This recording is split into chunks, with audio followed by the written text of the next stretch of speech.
Maka ciri-ciri pengikut Dajjal sekarang sudah bisa dideteksi. Satu, tidak percaya zuriat Rasulullah SAW. Hati-hati ya tuh ya. Kalau punya ustadz gak percaya zuriat Nabi, hati-hati itu dia. Semoga dia berubah sebelum saatnya terjadi. Kenapa? Ini hadisnya yang mau kita baca. Al-Mahdi minni. Ya.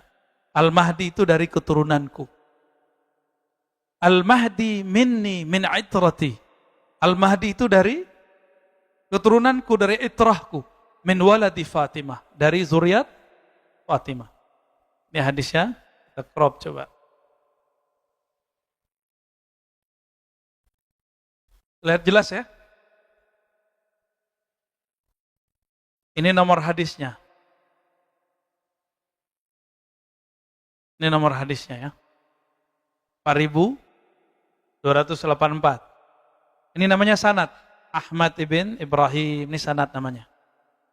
Jadi hadis itu tidak langsung didapat oleh imam dari Nabi. Si imam ini berguru juga kepada seseorang atau banyak orang. Maka kalau kita ikut sunnah Nabi, wajib punya guru. Karena imam, pengamal, dan pengumpul sunnah ini berguru. Tapi kata kawan kita sekarang, gak boleh ikut ustadz, gak boleh ikut imam, gak boleh ikut kiai. Langsung saja kepada, nah ini saya ulang-ulang terus Pak. Karena mereka mengulang-ulang di luar sana, kita ulang lagi di sini. Kita bersihkan cara berpikir begitu. Kita riset ulang. Itu brainwash. Ikut Allah saja, ikut Rasul saja. Kita tanya, gimana cara ikut Rasul? Baca Sahih Bukhari, Sunan Abu Daud. Ini yang saya bawa namanya Sunan Abu Daud. Kitab hadis ketiga di bawah Bukhari, Muslim. Ini Sunan Abu Daud. Kawan Imam Bukhari dalam berguru. Ini mereka sepengajian. Bedanya, Sahih Bukhari lebih mentareng aja daripada Sunan Abu Daud. Cuma mereka punya kriteria masing-masing dalam bab sahih. Mereka berguru. Siapa guru dia? Ahmad ibn Ibrahim itu gurunya. Dari Abdullah bin Ja'far Ar-Raqi, qala hadatsana Abdul Malih, terus sampai ke an Ummi Salamah, dari Ummu Salamah. Apa kata Ummu Salamah, ini istri Rasulullah? Sami'tu Rasulullah sallallahu alaihi wasallam yaqul, al-Mahdi minni min itrati. Al-Mahdi, Imam Mahdi itu min itrati. Kenapa Nabi nggak perlu nyebut imam? Ya beliau Nabi, imam mah di bawahnya, nggak perlu ada kata imam. Ya, kita yang perlu menyebut kata imam sebagai respect kepada beliau. Al-Mahdi itu min itrati. Apa arti itrah? Trah. Udah jadi bahasa Indonesia? Al-Mahdi itu trah, dia trahku. Trahnya Rasulullah min waladi Fatimah. Ini khusus. Keturunan Rasulullah hanya lewat Sayyidah Fatimah. Maka yang ingkar kepada keturunan Rasulullah berarti dia ingkar kepada Imam Al-Mahdi. Di akhir zaman ini mempercayai Al-Mahdi itu adalah rangkaian dari kesahihan percaya kepada hari akhir. Maka kalau nggak percaya kepada Imam Mahdi, bisa dipertanyakan percayanya kepada hari akhir. Jadi wajib atau enggak?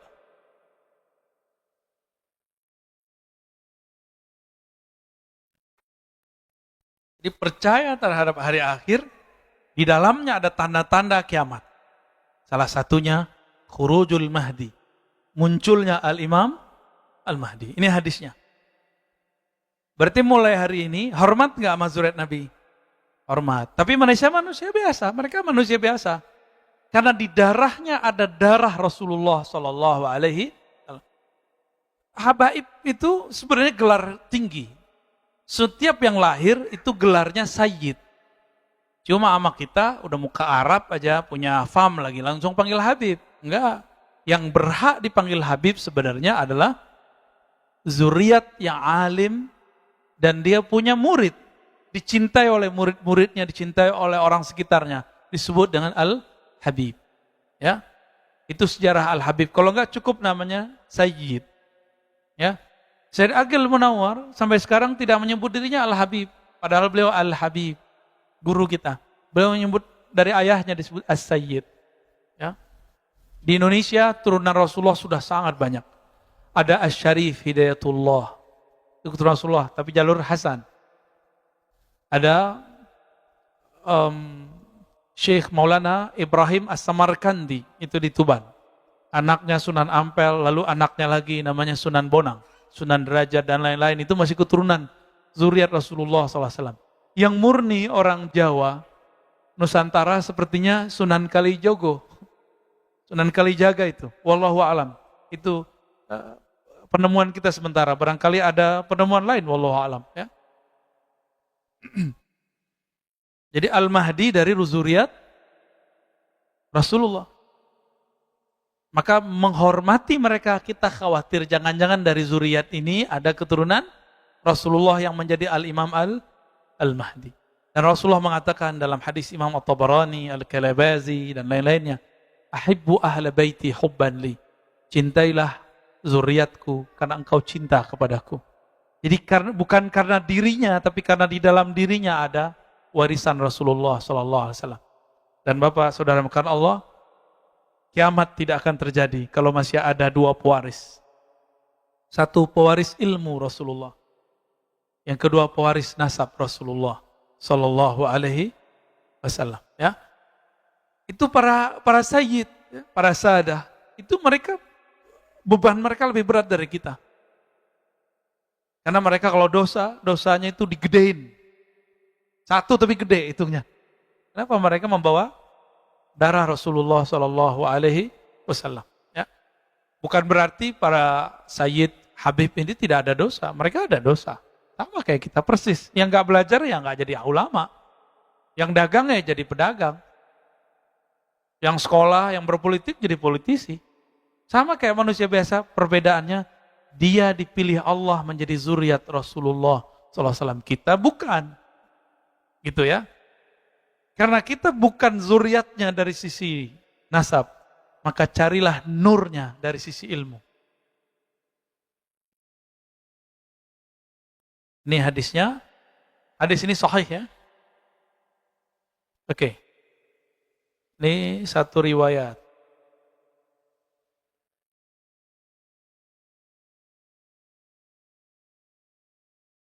Di riwayat berikut Al-Mahdi minni. Nah, ini mulai masuk ke intinya sebenarnya.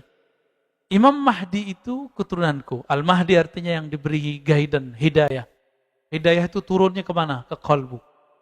Wa may yu'min billahi yahdi qalbah. Siapa yang percaya kepada Allah, maka Allah hidayahi kalbunya. Allah hidayahkan. Orang yang dapat hidayah namanya Mahdi. Maka pengikut Imam Al-Mahdi namanya Al-Mahdiyin. Ya? Apa nama pengikutnya? Al-Mahdiyin. Oke.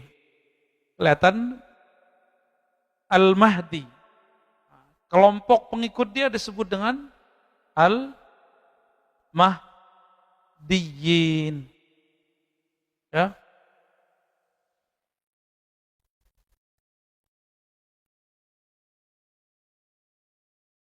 Apa arti Al-Mahdiyin? Orang yang kolbunya diberi petunjuk oleh Allah. Berdasarkan surat Taghabun tadi. Wa may yu'min billah yahdi qalbah. Siapa yang percaya kepada Allah, maka Allah guidance kolbunya. Maka siapakah kriteria Al-Mahdiyin ini? Satu, dia mukmin. Ya, mukmin. Satu. Mukminnya tidak hanya dengan mulut, tapi dia bergerak dengan kolbunya. Maka dia ahlul qulub, ya. Ahli kolbu. Kolbunya hidup. Karena hidayah turunnya ke dalam kolbu. Hidayah nggak turun ke sini, Pak. Maka bisa jadi orang tamat santren nggak dapat hidayah, apalagi di luar santren. Orang tamat UIN aja bisa liberal, apalagi antum. Jangan dibalik. UIN liberal sesat. Kalau tamat UIN bisa sesat, antum gimana ceritanya? Jangan dibalik, ini logikanya sekarang dibalik. Karena mungkin ada kecemburuan dari orang tamat-tamat universitas yang sana. Mereka nggak mau, ya, nggak mau ditinggal oleh jemaahnya atau pengen menghancurkan pamor ulama yang tamatan UIN, IAIN. Gimana caranya? Tuduh aja UIN, IAIN liberal. Tuduh aja itu murtad. Biar jamaah ngaji ke dia, kan gitu jadinya. Biar umat tidak ikut. Begitu. Itu sudah bagian dari dajajilah, pembohongan, pembuatan opini yang tidak benar. Kalau di kampus UIN orang masih bisa keliru, padahal di situ diskusi keagamannya tiap hari, kira-kira antum yang nggak ngaji kitab bagaimana? Itu lebih gawat lagi. Jangan dikira pemikiran begitu cuma ada di sini. Ummul Qura banyak, di Madinah ada. Antum kan nggak suka sama orang yang aneh-aneh dikit. Padahal kadang aneh itu ada yang benar loh. Karena Nabi mengatakan ghuraba. Ya. Orang-orang aneh itu bagus malah. Aneh itu bukan penampilan. Aneh itu adalah kebeningan kolbu di saat semua kolbu kotor. Ini malah sibuk di baju, sibuk di celana. Itu gagal fokus namanya. Sibuk itu di kolbu ini karena yang tidak berubah dari dulu adalah guidance di kolbu. Kalau pakaian berubah karena budaya berubah. Dulu Rasulullah pakai sarung, antum sekarang pakai celana. Ada yang pakai gamis, emang Rasulullah pakai gamis begitu? Kan enggak juga. Rasulullah pakai sarung, pakai baju atas, terus kemudian pakai jubah luarnya. Itu budaya di zaman Rasul, mungkin enggak cocok di zaman kita. Silakan pakai celana, enggak apa-apa. Tapi saya ingin mengikuti sarungnya Rasulullah. Kami ngaji kepada Syekh Abdul Razak Al-Aswad ya, dari Aleppo. Dia lihat saya dan teman-teman saya pakai sarung. Apa kata beliau? Enta talbas ma yalbashu Nabi, libas qadim. Pakaianmu pakaian Nabi bener. Kenapa? Saya bingung. Ini pakaian kiai kami nih, Syekh. Bukan, dia bilang gitu. Nabi itu yalbas al-izar. Nabi menggunakan sarung. Cuma kan nggak cocok Pak ngampus pakai sarung. Ya, ntar nasibnya kayak saya lagi pernah makir di kampus pakai sarung, mau disetrap kita sama security-nya. Ya, nggak tahu dia kalau kita dosen di situ. Nasib pakai sarung ke kampus. Itu seumur-umur saya sekali datang tuh kampus pakai sarung. Padahal dulu anti sarung, kemana-mana pakai celana. Karena di tempat saya dulu nggak biasa orang pakai sarung, pakai celana aja kemana-mana. Sekarang dapat hadis sarung itu pakai sering-sering ya. Alhamdulillahirabbil. Jadi yang disebut Al-Mahdi ini dia percaya. Percaya itu bisa nggak setengah-setengah? Saya percaya tapi dikit, nggak bisa begitu. Percaya itu nggak ada hubungannya dengan cocok logi. Ya, inilah rahasianya. Kenapa Allah samarkan dari manakah Al-Mahdi keluar? Supaya orang-orang yang palsu-palsu nongol sebelum waktunya. Dan Nabi sudah mengatakan begitu, khairul qurun qarni, sebaik-baik kurun di zamanku, abadku. Lalu abad setelahku, lalu abad setelahku. Setelah itu apa kata beliau? Akan muncul orang yang bersaksi sebelum bersumpah. Yang bersumpah sebelum bersaksi. Kan sekarang muncul. Nanti lihat aja Pak, 2000 berapa ya. Nanti ada lagi virus, orang tegang lagi sedunia. Muncul orang-orang stres ngaku Al-Mahdi. Al-Mahdi gak perlu ngaku. Dia sudah Al-Mahdi dari lahirnya. Dia tidak menjadi Al-Mahdi karena dibaiat orang. Dia sudah Al-Mahdi sebelum dibaiat. Tapi Allah sembunyikan dia. Karena ada kata kunci nanti di sini. Dan beliau adalah orang yang percayanya sangat kuat. Kepercayaan, imannya sangat dahsyat. Mukminnya sempurna. Tapi dia keep dalam-dalam di dalam kolbunya. Di dalam kolbu itu. Maka dia balut. Disitulah Allah menggaidennya. Kalau gerak kolbu beda nggak dengan gerak ini? Kalau ini maunya on time, perfeksionis, ya enggak? Ini gaya ini Pak, ini angkuhnya otak kita. Kita maunya perfeksionis. Gerakan tuh harus begini. Harus buat strata pergerakan, kurikulum pergerakan. Itu ini maunya. Kalau kolbu kan nggak begitu. Kalau kolbu, dia bermula dari kebeningan kolbu yang terpancar dari ruh. Ruh itu hembusan dari Allah. Disitulah Allah mengirim kalam-kalamnya. Maka kolbu nanti dapat hidayah. Yahdi qalbah. Berarti di belakang ilmu kolbu, ilmu apa? Ilmu ruh. Inilah pencirian Al-Mahdiyin. Dan maka kelompok Al-Mahdiyin itu nanti, penciriannya mereka menguasai ma'rifatur ruh. Mengetahui ilmu ruh. Oh, sekarang banyak tuh di YouTube ilmu ruh. Ya, antara itu mana yang benar? Ya, antara yang paling dekat ke sunnah Nabi aja. Ya, yang paling dekat dengan Al-Quran. Yang paling dekat dengan kolbu. Bukan akal-akalan. Bukan hafalan. Ilmu ini bukan ilmu hafalan. Dia masuk ke dalam kolbu. Nyambung? Siapa yang disebut Al-Mahdiyin? Orang yang ahli ruh. Ma'rifatnya tidak hanya semua ma'rifat kolbu. Di kolbu ma'rifatnya ma'rifat zikir, ijazahan, wirid. Sampai di situ. Riyadhah, mujahadah, zikir, ijazahan. Udah gitu aja. Namanya torikot. Gak cukup di situ. Torikotnya harus terus. Sampai torikot ruhani. Karena disitulah dia dapat menangkap hidayah dari Allah Subhanahu wa ta'ala. Jadi ketika disebutkan wa may yu'min billahi yahdi qalbah. Siapa yang percaya kepada Allah, maka Allah guidance kolbunya lewat apa? Lewat ruh. Itu cara menerjemah ayat ini. Ya, surat At-Taghabun.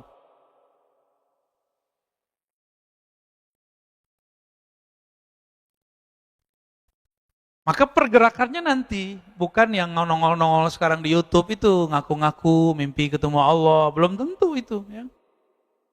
Ya, sekarang pengikutnya udah buat perumahan lagi ya.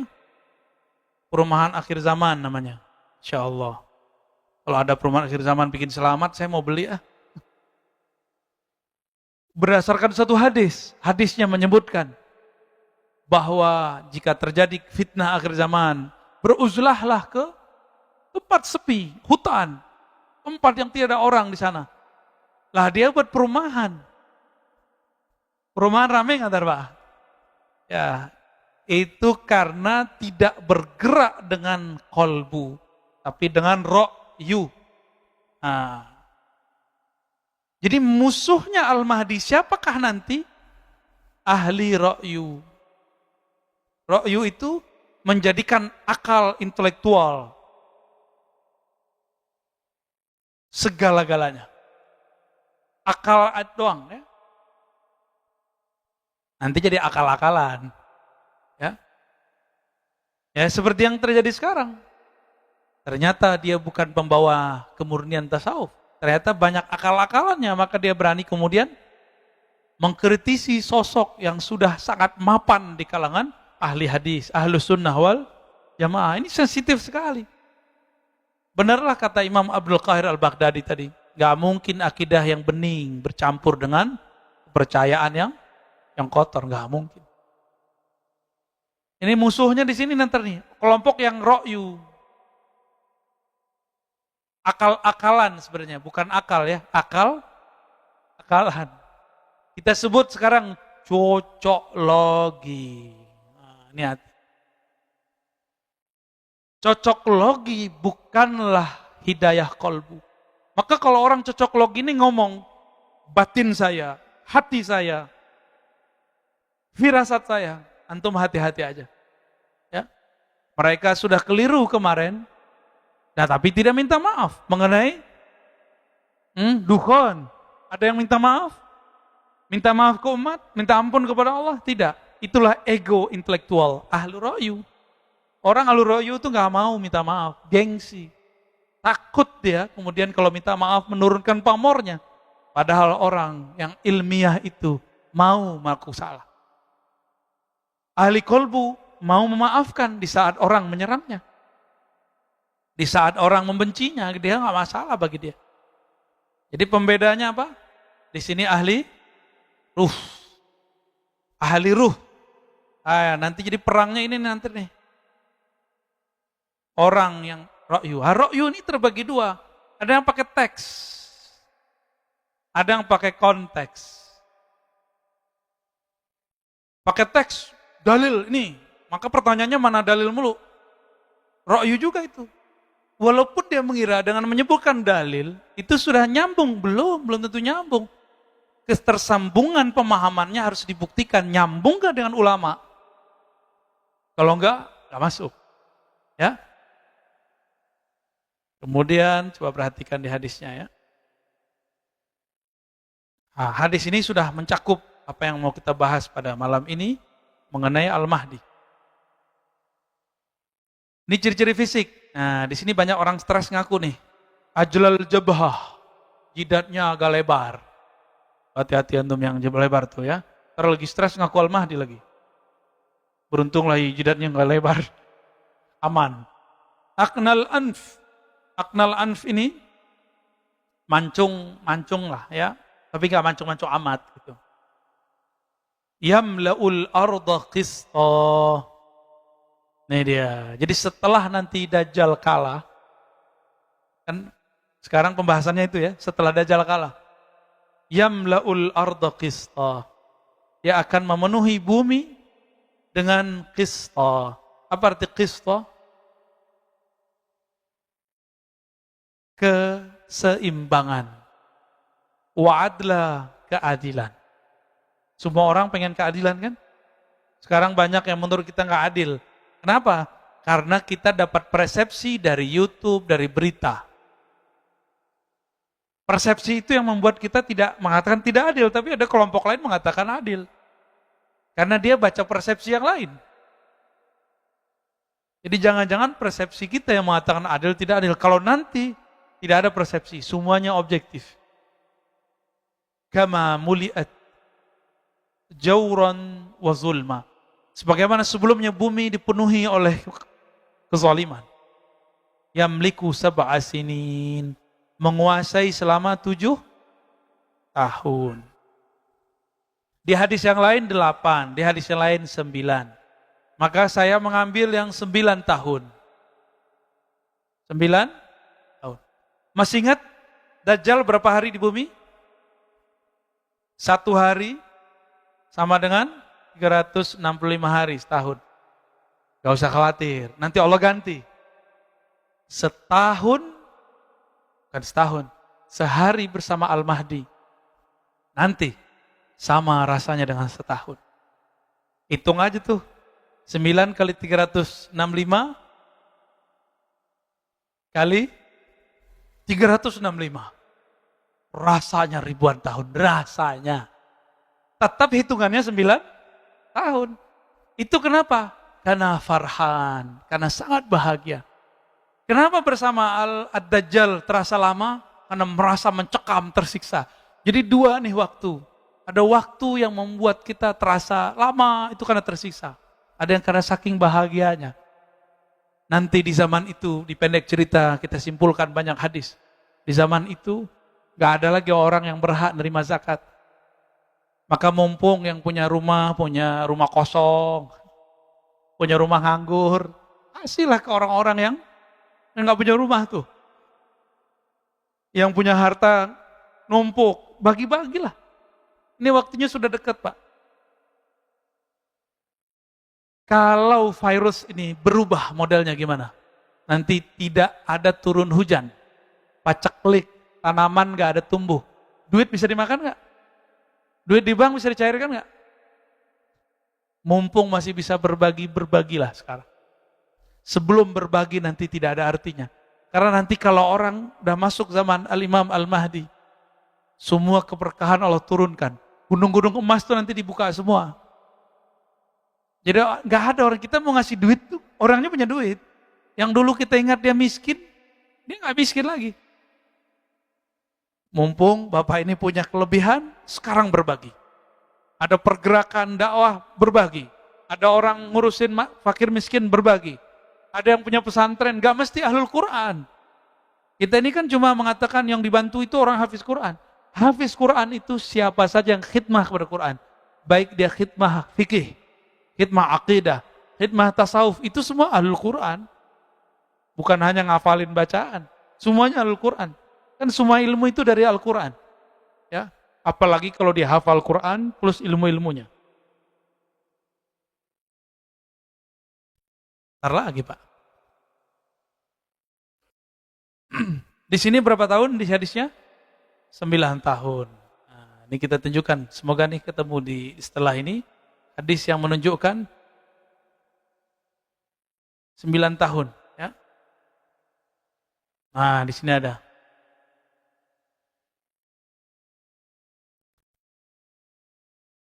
Fayalbas sab'a sinin. Lalu Imam Mahdi tinggal selama 7 tahun. Qala Abu Dawud, qala ba'duhun an Hisham bin Rawi, Nabi mengatakan tis'a sinin, 9 tahun.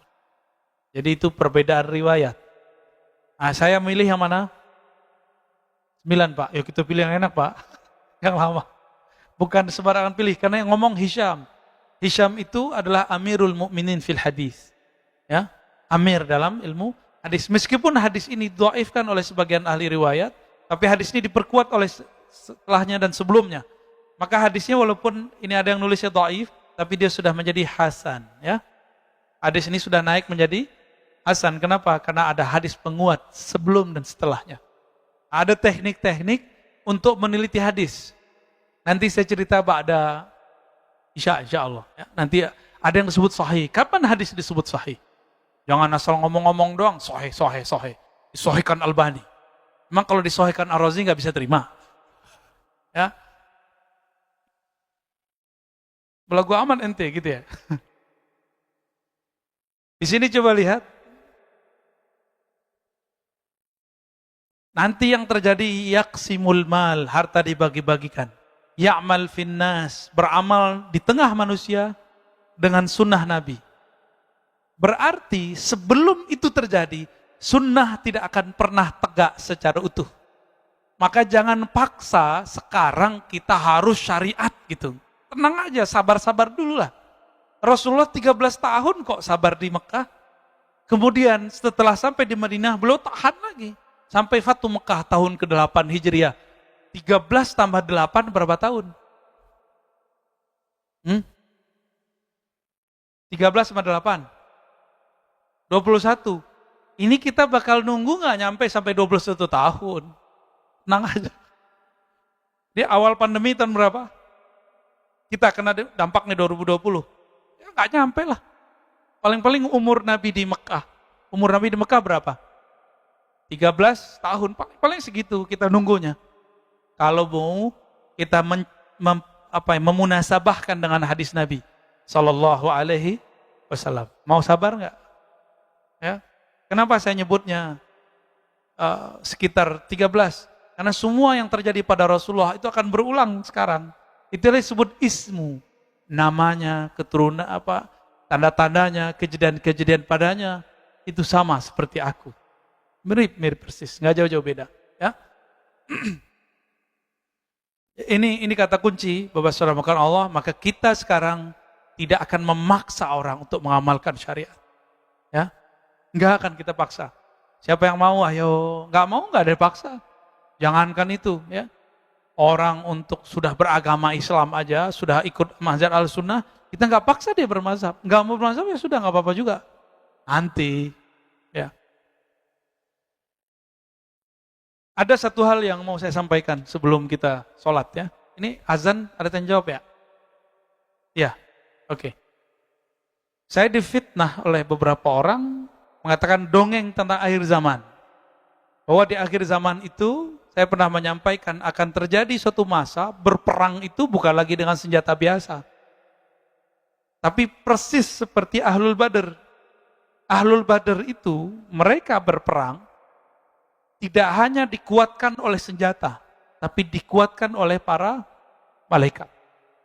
Di hadis Imam Muslim, nanti kalau sempat saya tunjukin nanti pada Isya, dikatakan bahwa ada seorang sahabat Nabi mengatakan, ketika kami hendak memukulkan tombak atau pedang kami, tiba-tiba musuh sudah terjungkal.